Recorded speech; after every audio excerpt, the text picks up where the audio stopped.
मित्रांनो, आजच्या 3 मिनिटाच्या व्हिडिओमध्ये आज आपण पाहणार आहोत इनहेरिटन्स. सो इनहेरिटन्स म्हणजे काय? इनहेरिटन्स म्हणजे सेम मेथड आहे जी आपले आईवडिलांकडून जे आपल्याला गुणधर्म मिळतात त्याच पद्धतीने मग प्रोग्रामिंगमध्ये कोर कन्सेप्ट आहे इनहेरिटन्स. सो इनहेरिटन्स म्हणजे काय? मी क्लास बनवलं ए, क्लास ए तो इनहेरिट करतो आहे, त्याचे गुणधर्म मी क्लास बीमध्ये यूज करतो आहे. तर इथे क्लास ए झाला माझा पॅरेंट क्लास आणि क्लास बी झाला माझा चाइल्ड क्लास. सो तसंच एक आपण एक्झाम्पल पाहूया. तो क्लास व्हायकल यूज केलं आहे. इथे क्लास व्हायकलमध्ये 2 फीचर्स आहेत इन्व्हॉल्व केलेले इथे, इंजिन आणि फ्यूल. सो हे आता मी क्लास व्हायकल पाहायला गेलं तर ते मी इथे 2 क्लास बनवलेले आहेत, क्लास कार, क्लास बाईक. हे दोन्ही व्हायकलचे टाईप्स आहेत आणि हे दोन्ही व्हायकल्समध्ये इंजिन आणि फ्यूल तुम्हाला लागणारच.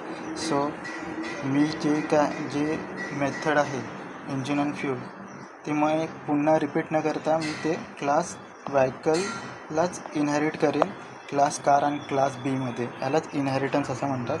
आणि याच्यात दुसरी गोष्ट म्हणजे जे मी क्लास व्हायकल जो इनहेरिट करेन बाईक किंवा कारमध्ये, इंजिन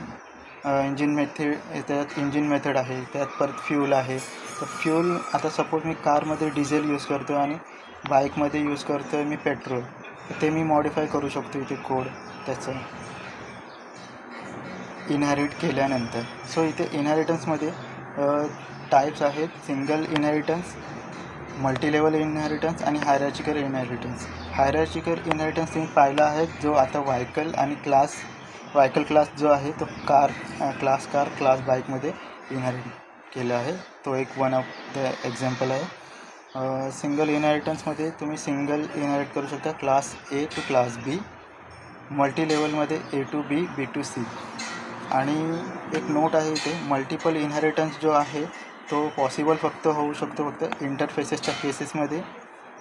आता काही आपण ह्याचे ॲडव्हान्टेजेस बघणार आहोत. तर ॲडव्हान्टेजेस आहे त्याचे कोड रियुजेबिलिटी. सांगितल्याप्रमाणे एक सेम कोड आपण मल्टिपल क्लासमध्ये यूज करू शकतो. आणि मेथड ओव्हररायडिंग करू शकतो.